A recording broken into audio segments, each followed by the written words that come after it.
So we'll jump right in. We only have 2 more sessions today. And so, which is shocking to me how fast it's gone by. So maybe not to y'all, but to me it has flown by, and so encore, yeah, we're doing it all again. And so yeah. Actually, I have one more backup lesson just to walk off and then come back on stage and just do another one. So is that no? Okay. It's like a song, band does a final song, an encore. So. That song says, don't stop believing. Don't stop believing, that's right. This book right here, this chapter, this topic is actually, if you buy the book, Boundaries isn't even in Boundaries. Boundaries and dating isn't even in the book Boundaries, but that doesn't mean it's not prevalent. They dedicated a whole book to it called Boundaries and Dating, and so it's a very important topic. It's a thing that people are extremely. The guys obviously knew a lot about because we all pulled this from there, but they have a whole book dedicated to dating, and so it's really interesting. And someone mentioned today, what about the book I Kissed Dating Goodbye? Well, we'll talk about that for a minute too, which I'm really excited to talk about. So, good stuff. So, all right. So we are going to. Well, I think it's important to start off with let's see how Mickey dates. Y'all want to see how Mickey dates? Yeah. I do too. Yeah. Saturday morning cartoons.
I think that one's probably my favorite one, and so it's really. I mean, I really like that one.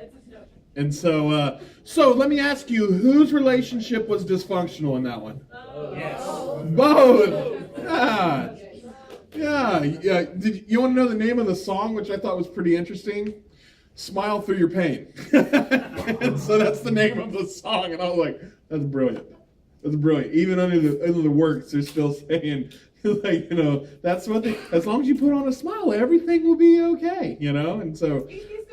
Yeah, oh, that's hilarious. That's like how you fix it? Gumdrops. Oh, I think we're going to have to fiesta. Like, terrible at it. And so these guys need help, wouldn't you say? In their dating life, they need proper boundaries. Which boundaries are, I think, in dating. If you do not have boundaries in dating, then your dating life is going to be destroyed. All right, it's going to. This is an area. I know I've said a lot of areas you need boundaries, and of course you came to a workshop, so of course I'm going to throw out boundaries. It's important, but boundaries in dating. If you do not end up here, you will only end up one place, and that is in sin. That is in sin. It is super important to have boundaries in dating. It's also important to be honest about where you are. If you're in a relationship where everything's just happy, have you ever been in a relationship like that? No one has. No one has, because it's not realistic. But some people have been in a relationship where you just fight all the time. Have you ever been in that relationship? How did that go? Yeah, it was terrible. Yeah, I know. And so, so we need help. We need help. First and foremost, in our dating life, in our boundaries in dating, we need to remember this. The issue is not how do we fit our spiritual life into dating.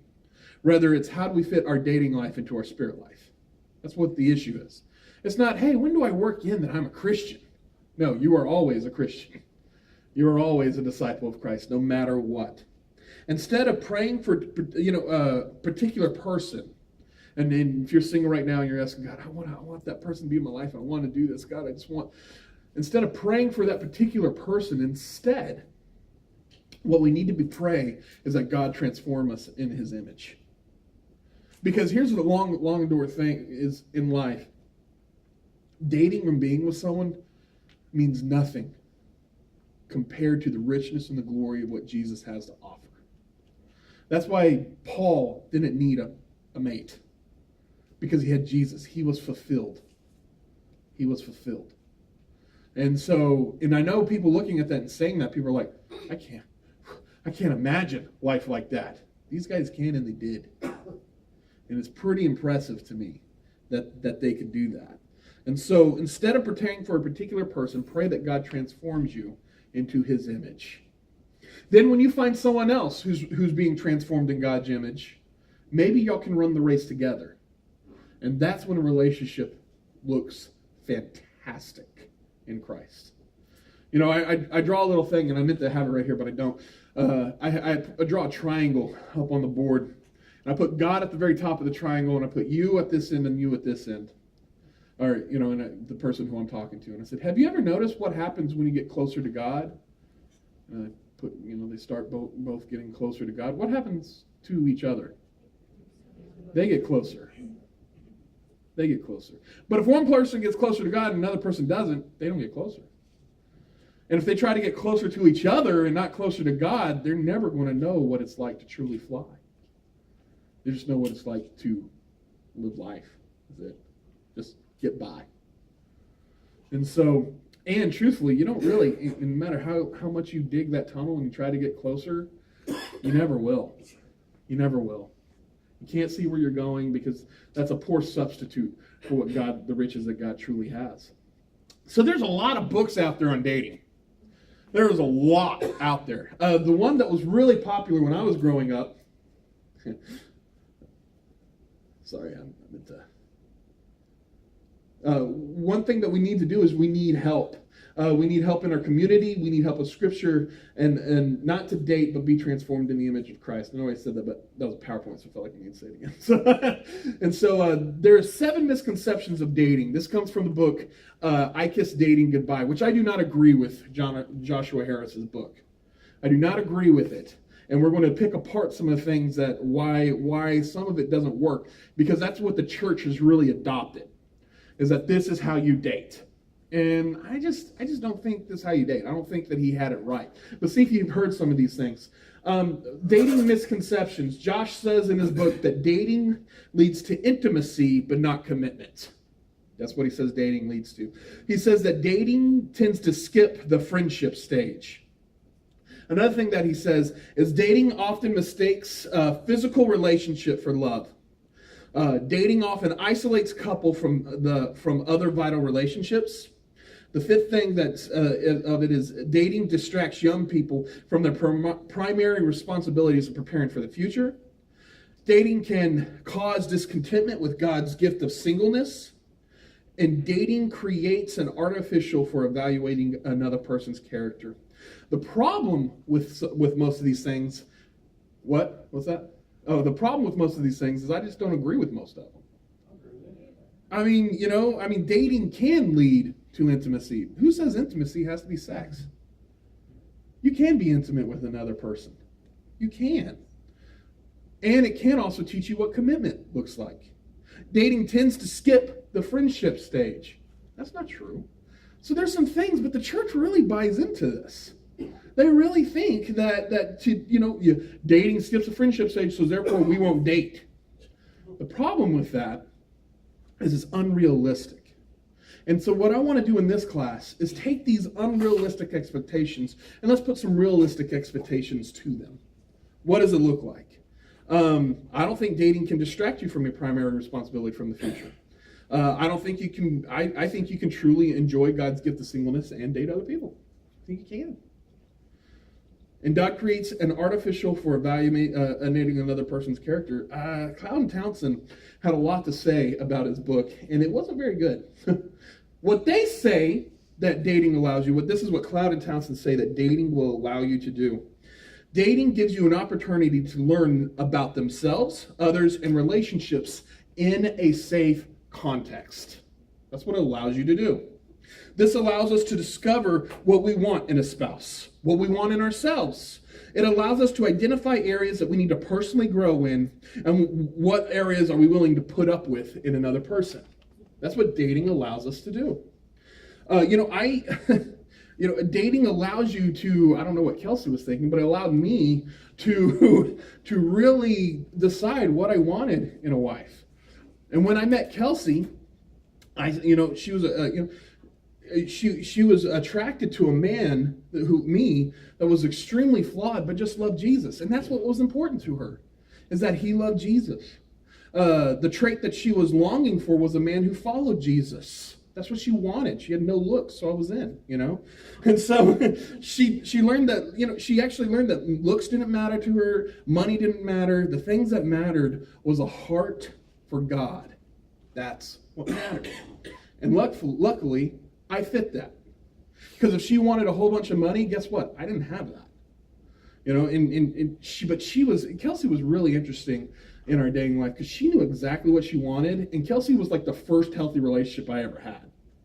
I mean, she was the first person that I brought home, and my mom was like, wow, try to marry her. That was the only time my mom ever said that. The rest were like, she's nice, or I would run the other way. And my dad in the background like, get out. And my dad always did the Adderall Akbar voice. He'd be like, it's a trap. Like when I brought someone home. And Kelsey was the first time that he said, it's a trap to the lady. He told that to Kelsey, it's a trap. Like, no, we're trying to keep her around, And she knew. She had incredibly detailed what was important to her. On our wedding day, she gave me one of the best gifts ever.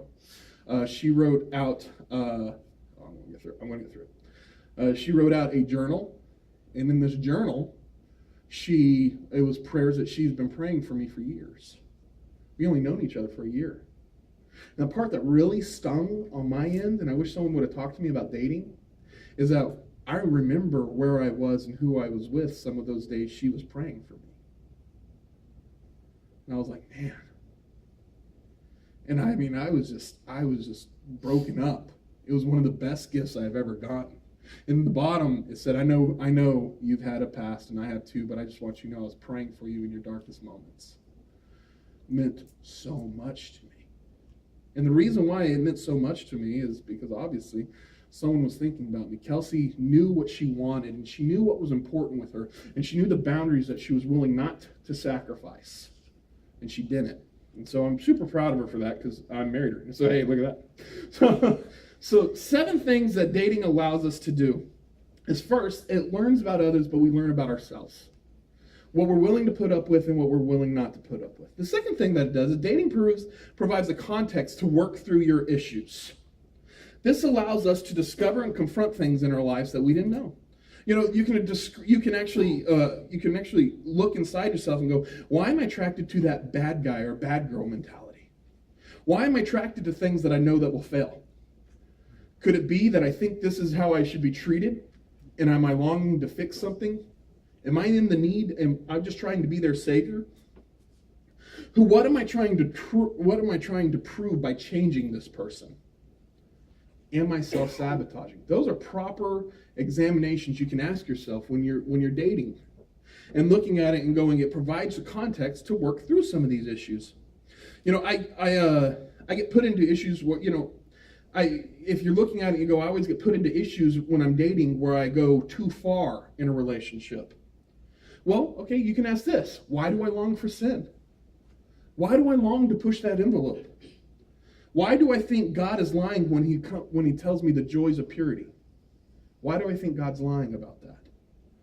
These are issues you get to tackle with during dating. So one, you get to learn about others and yourself. Two is the context of working through issues. You get to work through your issues. The third thing that Cloud and Townsend say it does, dating builds relationships and people skills. Did you know dating can expose insecurities that I have developed in relational skills? It can. It provides a safe opportunity to learn how a relationship can function. The fourth thing that it can do is dating can teach us to move on. Dating can teach you to move on. There was a girl right before I got married to Kelsey. Her name was Sherry. I thought Sherry and I were going to get married. She was terrible for me in every which way. But I thought we were going to get married. And when some of y'all heard the story last week when I talked about the girlfriend of when God called me into ministry and I quit my job, I was dating Sherry at that time. And I thought Sherry and I, like I said, I thought we were going to get married and all this stuff. And when God called me into ministry and I, gave up the truck and the money in the car to go do this, the first person that bailed was Sherry. And I was so heartbroken, like, God, I'm doing this for you. You left me, and all this stuff, just hurt inside. And I was just like, man, I'm broken. I don't want to go forward. I just don't want to do this. And then, after I was baptized, it was really funny. I met with my guys, and sometimes y'all can probably relate to this in cell.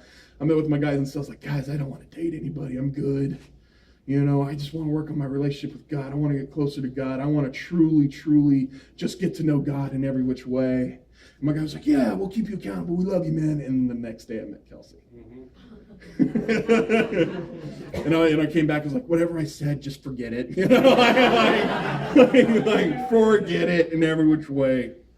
Dating taught me to move on.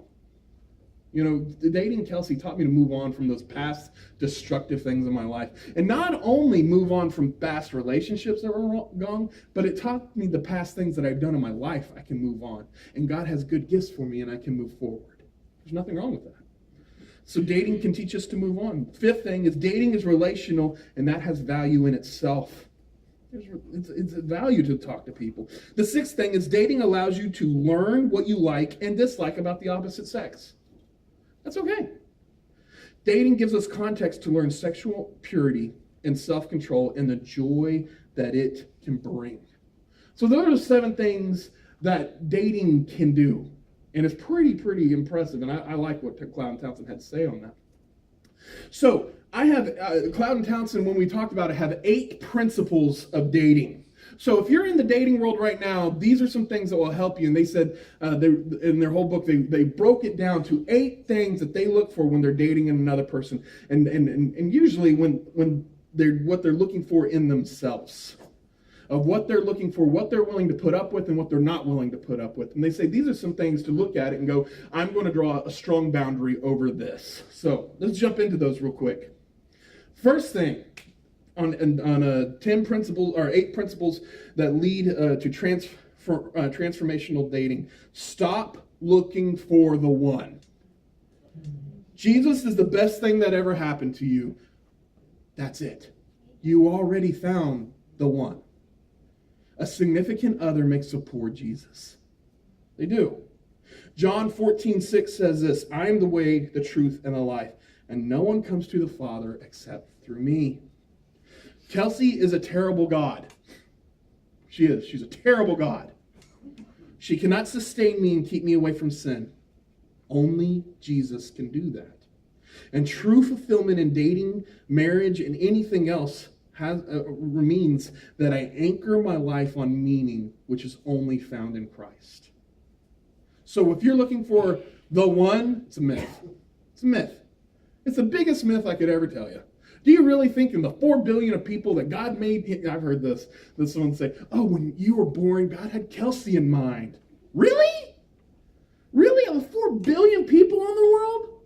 You think God was like, well, I was like, why did you choose Muleshoe, Texas, which is like 20 miles away from, why didn't you go further? You know, I mean, like, that's the most ridiculous thing I've ever heard. It is dumb to think that there is only one person in your life, and if you mess up on that scenario, boop, all gone forever. That is dumb. And I think it's illogical and it's sinful. Because you already found the one that changed your life. You already found the one. And his name is Jesus. When you date with marriage in mind. That's what Cloud and Townsend say. A date is an emotional attachment that a relationship has to have the DTR talk. This isn't necessarily coffee with someone, but this is someone that you are truly getting into a relationship with, you want to see grow in Christ. Well, date with marriage in mind. Jefferson Bethke says this, dating without the intent of marriage is kind of like going to the grocery store with no money. You leave unsatisfied, or you take something that isn't yours. I thought that was pretty interesting. And so you leave unsatisfied, or you take something that isn't really yours. And so when we go and we date, have marriage in mind. Now that doesn't mean on the first date you talk about marriage. That's not what you heard me say. All right? But no, it's like no. That's when he gets labeled stalker when we go around. So I'm like, that's not what we do. But when we date, you know that this could lead to something else. And if that could lead to something else, that means that I need to be ready for a thing called commitment. I can do that. You can do this. No one should be afraid of commitment. You've already committed your life to Christ. That's the biggest commitment there is.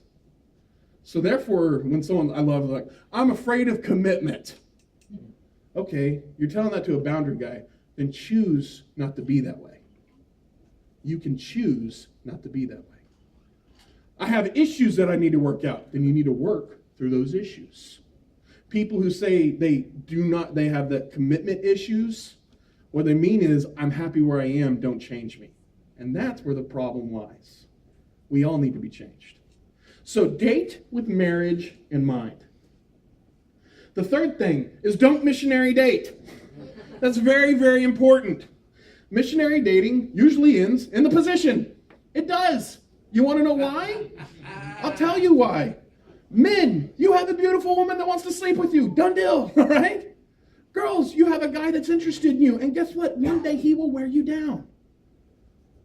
He can wear you down. I'm not talking about coffee or not, getting to know someone. That's not what I'm referring to. What I'm talking about is a deep relationship where one person is not a believer.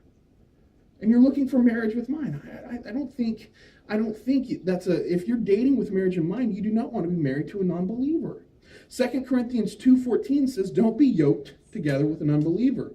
For what you do, righteousness and wickedness have in common. What fellowship can light have with darkness? And you don't want to be paired with someone who doesn't have the same ideals and goals as you.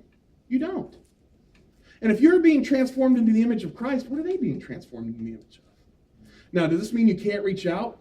No, that's not what I said. Does this mean that you cannot be attracted to someone that you see coming in? That's not what I said. That's not what I said. Of course, you see someone, Kelsey saw someone attractive that was being converted and she started dating him. Me, I know, I'm a catch. It's like, And so, but what I'm saying with that is don't be committed to a non-believer. Because it just never ends well. And that's what Cloud of Townsend say, and I agree with him. The fourth thing is don't compromise. Have a list of values and don't compromise them. We can only change our values if we are in subjection to whatever we're changing our values to. For example, I had a comment before. I used to think, when I was younger, that homosexuality was okay. And the reason why I thought it was okay was because that's how I grew up. That's what I grew up with. I had family members that were gay. So I said, that maybe it's not a dangerous thing. And then after looking at the lifestyles of my many gay friends and my family members, I realized that something that was very important, that God is right when he says it's a sin. And the reason why is because I've seen the evidence in their life. And when I have people come up to me and go and say things like, well, Clint, what you're telling me is I'm wrong. I'm going, yeah, but so am I. The only one who's right is Jesus. So we need to be transformed to what he has to say. And so that's why we don't compromise him, because he's the one who's given us the list of values. No matter what sin it is. And it's always funny. My gay family members, he always contacts me in times of trouble. It's really funny. And this last one, I have some hope. And maybe this doesn't have to deal with dating, but man, it gives me great hope. He said, I don't know why your Jesus gives me hope and Mom Jesus condemns me to hell. He said, that's really news. And I said, because my Jesus loves you, man. I said, how's your life working out for you? He's like, it's not. So maybe there's hope. I hope there is. But we just do not compromise our values. And it's so important in dating to realize that. In John chapter 2:23, it says this. Now, while this is Jesus, was in Jerusalem, the Passover festival, many people saw the signs he was performing and believed in his name. But Jesus would not entrust himself to them, for he knew all people, and he did not need the testimony about mankind, for he knew what was in each person. He had a list of values, and he didn't compromise them, despite what people thought about him. He knew his list of values. So when we're dating, don't compromise. The next thing is you are okay. Take delight. This is Psalms 37, verse 4. Take delight in the Lord, and he will give you the desires of your heart. Taking delight means you're content, and you can be content in everything. If you're single or if you're married, steward your time well. Singleness can be a gift from God, but don't use it as an excuse to be lazy. See it as an opportunity to serve God. There's a lie out there right now that says, I gotta get married, and we all gotta get married, you gotta get married, we gotta get married, we all gotta go, we all gotta get married. Like, whoa, that's a lot of marriage, man, calm down. Where we are in life is okay. It's okay.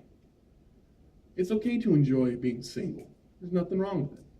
It's okay if you're married and you don't have kids. It's okay to enjoy that time in your life. It's okay. It's okay if you have kids to enjoy that time in your life. It's okay. Christ didn't come so we'd look at the next stage of life and go, if only I was there. He came so we can enjoy them now. And we can have joy right now. So where you are in life, it's okay. The next thing is have your community of Christians around you and listen to them. It's enough to go, hey, I go to church. Yeah. Do you apply what Jesus is saying to your heart? I go to church, yeah. No. Listen to the community around you. In Psalms 1, it says this. Blessed is the one who does not walk in the step of the wicked or stand in the way of sinners. Take it and sit in the company of mockers, but who delights in the law of the Lord.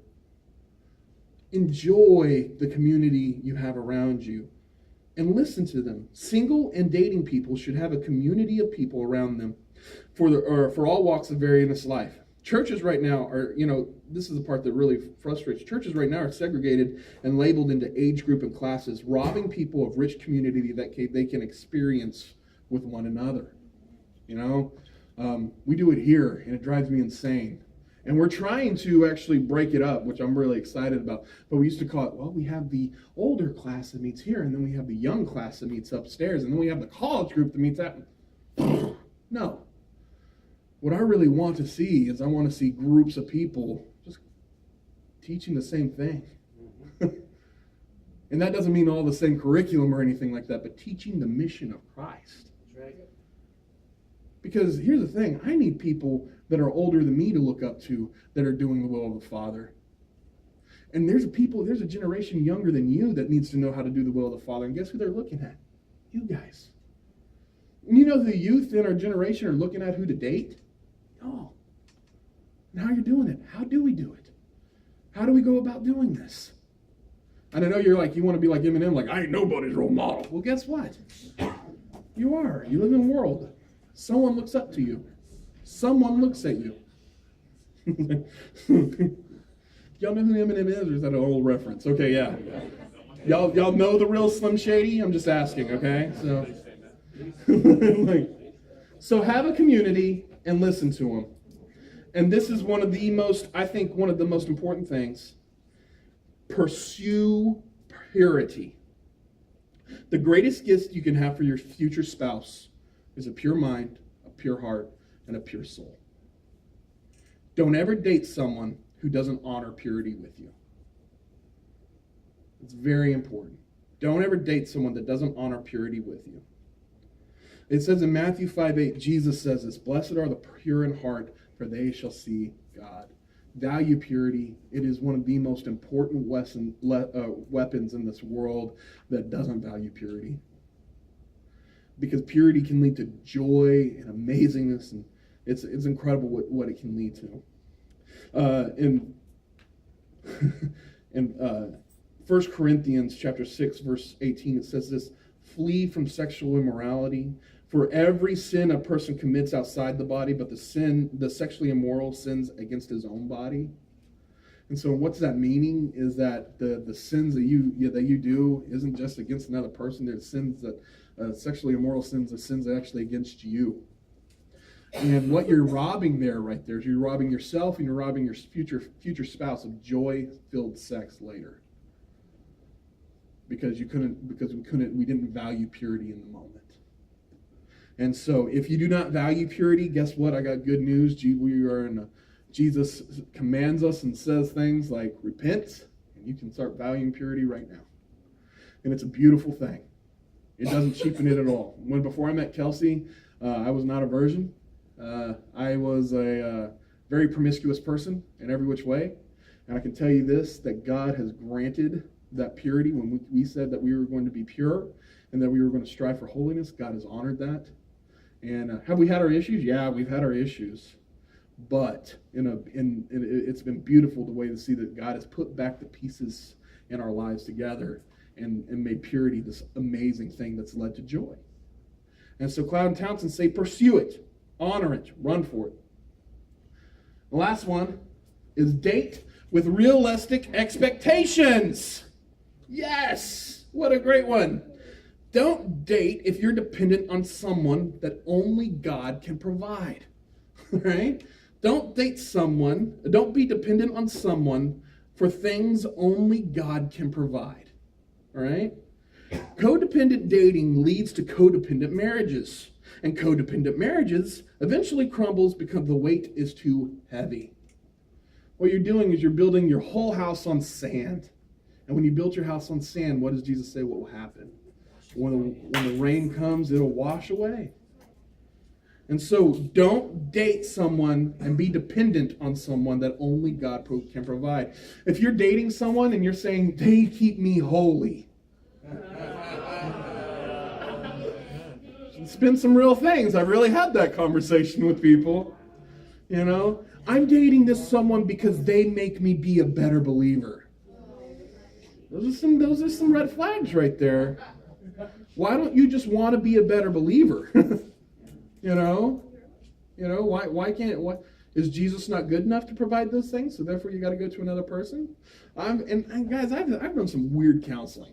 All right, and some of those weird counselings have been things like, I counseled this couple that were dating one time, and she came up to me and said, and they were having sex, and I said, why did you have sex? And she said, because he said he was gay, and I had to fix him. Okay. There is so much wrong with this. Where do you start? You know, where do we begin? And so, yeah, you think. But what it ended up, and and it was one of those moments that God gave the answer, because my answer was that. And it was like, why do you think Jesus isn't enough to fix this? Why do you feel like you have to be Jesus? And it was one of the most heart-wrenching things. They didn't make it. Obviously, they didn't make it.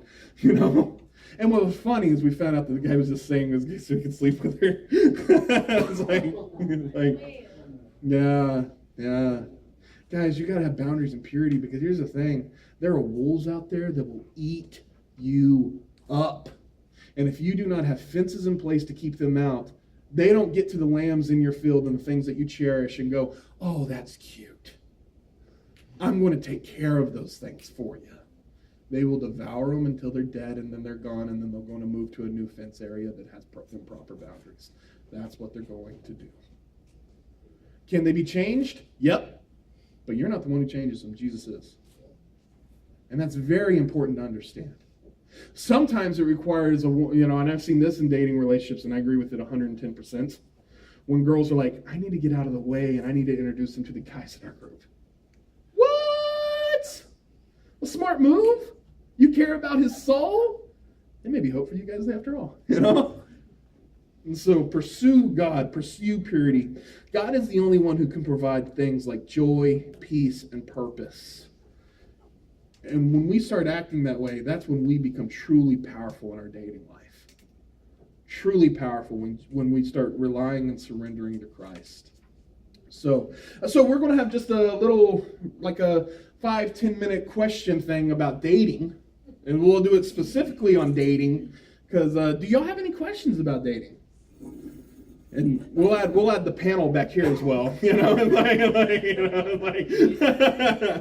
yeah, do y'all have any? Did you define what DTR was? Yeah, do y'all know what DTR means? Define the relationship. That's right. So, do we have any questions about dating? Can you define what dating is?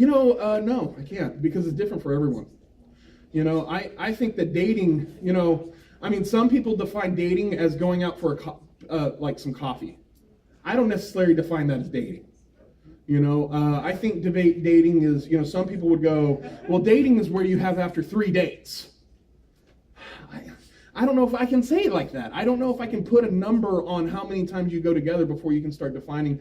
I think what it is it's on the inside of going, I'm being honest about the feelings that I'm having for this person. This is moving on from the friendship realm into the more serious realm of dating. I should start defining the relationship even with my own mind. And that's when I think dating starts, if that makes sense.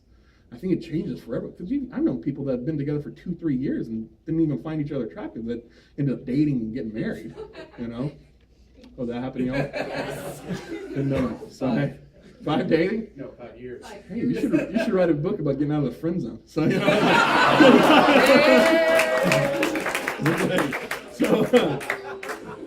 Lee, did you have one? Yeah, so I think you answered it, but to clarify, I know a lot of churches use the term courtship. Yeah. So, It's just dating with a different word. Yeah. well, no. They define courtship as like, you don't touch, you don't kiss, you don't, like, there's an overwhelming amount of boundaries. You don't talk about future, you don't talk about things that you're struggling with.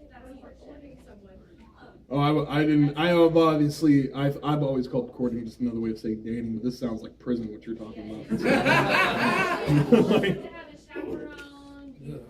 I actually I actually don't mind that, because when Kelsey and I started truly getting like we knew we were going to get married. We knew. Imagine, and I've had people come up to me and say things like, well, I'm having urges, like I want to sleep with this person right before the marriage. And I'm like, that's actually a good thing, You don't want to get married to someone you're not attracted to, okay? That's like one of the worst things you can do, And so you're looking at it and go, I have these urges. I love being around this person. I want to be around them. And so what Kelsey and I started doing is we started going on double dates to fulfill that, because we knew we wanted to be close and everything. And truthfully, I was one of those things like Kelsey's like, can you keep your hands off me? And I was one of those moments like the left side of my brain, the right side of my brain when they're arguing, just say yes so we can be alone.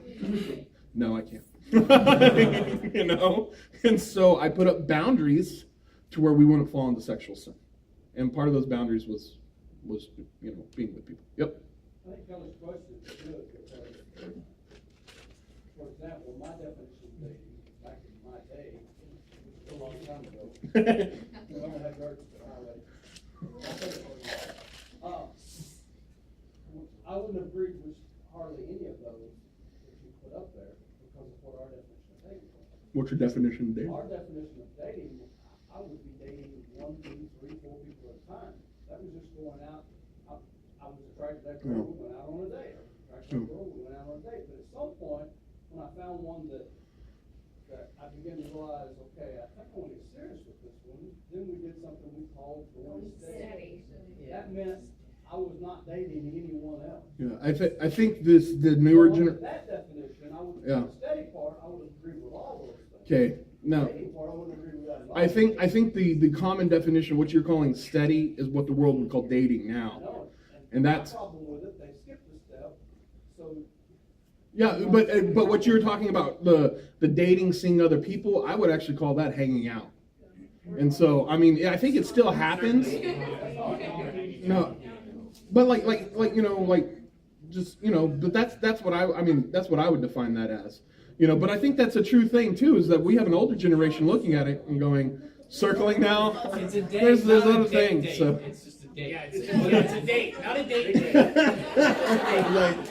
But that's super confusing. But but what we're talking about, when Cloud and Townsend wrote this book, they weren't just talking about, hey, let's go out for a little drink, right? Let's go out for a Coke right here, or a dinner right here. And they're not talking about that. What they're talking about is what leads to marriage. And so I would agree with Lynn. There is definitely a terminology difference. And so, yep. After enough of the style that I did that I would call dating, I was very thankful I didn't do it the way I hear it talked about now, because that would have scared me to death to think about marrying one of those girls I was dating. Because some of the girls, they were very pretty, they seemed very nice. You go out on the first date and you're like, oh my God. Yeah. To the Lord. Yeah. Most of the people I weeded out, it would be with hanging out. That's what I would. That's what I did. But I think it's true too that looking at these things, what you could mean something to you doesn't mean the same thing to another person, which is even more reason to define the relationship. Is define what it means. Hey, I want to hold your hand. Oh, okay, let's hold hands. Whoa, why is your hand on my thigh? That's not holding hand. Well, that's what I thought. Define the relationship. And so. Which really happened, by the way. We also run into a problem, even within our own group, where we put on, if a guy and a girl from our group go out and just have coffee or something like that, it was like, ooh, they're good, they're progressive. Sometimes we put too much pressure on that situation, and I think that's something that maybe as a group we gotta work with. Maybe. But there's a difference between that and just razzing people, Yeah, true. because you love someone. Yeah. And so that's why I know I razz. I'm a hard timer, and I give people a hard time. So. Go ahead. What's up? You have something? Someone back there? I was gonna ask you what you meant by razzing, and then you. Oh, just someone a hard time. Yeah. So. If dating is different for everyone, can you go to someone and ask for help or advice? Sure, I think that's what your community's there for. Absolutely. Right. And so yeah. What is the language you would use when you ask for help? Because what I see sometimes is people kind of like the entertainment of watching someone either blow up or just trial and error, you know? Well, And I hope we're not a group that takes joy in people not. blowing up, But you know. then you have the person coming asking for help doesn't always share all the right I think how we details. point people in the right direction is the boundaries that we've set up right here. It's like some of these very helpful boundaries of going, you know, are you looking for, you know, do you have unrealistic expectations in this person? Are you dating with the future? Well, You here's know. an example. So- Like, okay, so a guy's getting close to marriage, he gets engaged, it doesn't work out, and then all these adult men start sharing their experiences about, how it didn't work out with them. Like, wouldn't it be beneficial, I think, to not just be there when there's an explosion, but somehow kind of be next to someone as they're working through these things? Well, sure. You know. Yeah. That's the happy community. Yeah, having Right, community I'm with just people. saying- Yeah. I'm just saying, but as you go, the relationship between you and someone else, and you're defining a little bit about what your terminology of dating is, but that other person isn't with you. So being No, community, there has to I be- think being in cells and talking about being honest about how you feel about people, that's the best thing you can do. These are your brothers and sisters, your brothers at arms, and these are your sister at arms in small group, and start bathing in them. I think that's awesome. Yes, Carol.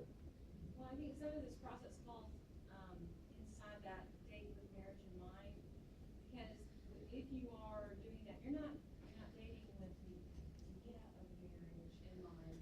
You're dating in order to learn the character of a person to see if they could even be a candidate Yeah. for marriage. But sometimes worded that way, I know especially for girls, it's like, marriage, I've been thinking of this day since I was 5 years old. Yeah. And that's what they have in mind, and that's not what that means. No. You got a rope around the guy. He just wants to go get coffee. Yeah. So, date with character in mind. Yeah. You need to know the character of that person, and you are not gonna find it out at one coffee or on Facebook. No. You're Yeah. gonna find it out with some. People are not up front on Facebook. What? You know. eHarmony all the way. Yeah. You know. And so, you know, it's extremely. Yeah, I mean, this is one of those. Dating is one of those things too that we get so wrapped up in, and I mean, and there's literally hundreds upon hundreds of things out there. But what we're talking about too is having, when you date and if you have in mind that you're not just going to, you know, that there's not just this one person, take that pressure off, you know. And then when you have the date of and I love how Carol said, I'm actually probably going to change this whole thing to date with character in mind. You know, being a person of character is one of the most important things. And defining the relationship, you know, I think it's important to look at those things and go, I can apply this. I can put this in my life. And sometimes you're going to add more. It's okay to add more. It's okay to look at it too. And I mean, you know, I would add, you know, like someone with me who's abused as a kid, there's a lot of things of like, okay, well, I'm going to be honest about, you know, and I'm going to, when Kelsey and I get closer and closer to marriage, I'm going to have that talk. And if she runs away, I'm going to realize she's not the one. Some people don't have to have that boundary. I had to have that boundary of going, how is she going to react when I tell her all of this? You know, I mean, there's other things that you're going to look at and go, I'm going to have to add to, and I'm going to have to take away from, and it's going to look different, and that's okay. That's okay to examine and to question and prod, you know, the boundaries that we may have to set up in that. And so, but these are just healthy boundaries to look at what dating is. And so, any other questions? Any other comments with it? I love that, Carol. I'm actually going to put that in. I think part of what you mentioned earlier about the age group classifications limits the ability to cross-train with the older or the younger generation on these concepts. So there may be one couple, let's say for the college group, there may be one or two married couples. So there's not a lot of information flowing down about some good practices sometimes from experience or things like that, if there are those borders around, you know, age groups and things like that. Oh yeah, but I still think that's in like community, you know, being in community and being honest in your community. And so, don't get, you know, in dating, don't get in a hurry. Like I said, it's okay. That's what I was gonna say. So, yeah. You don't, I mean, just because you go just because you go on a coffee date with somebody and go, grab a drink with them, doesn't mean that, oh my gosh, I gotta marry this person. And that goes for both sides of it. It's like, don't be afraid to go get that coffee with someone, because you never know.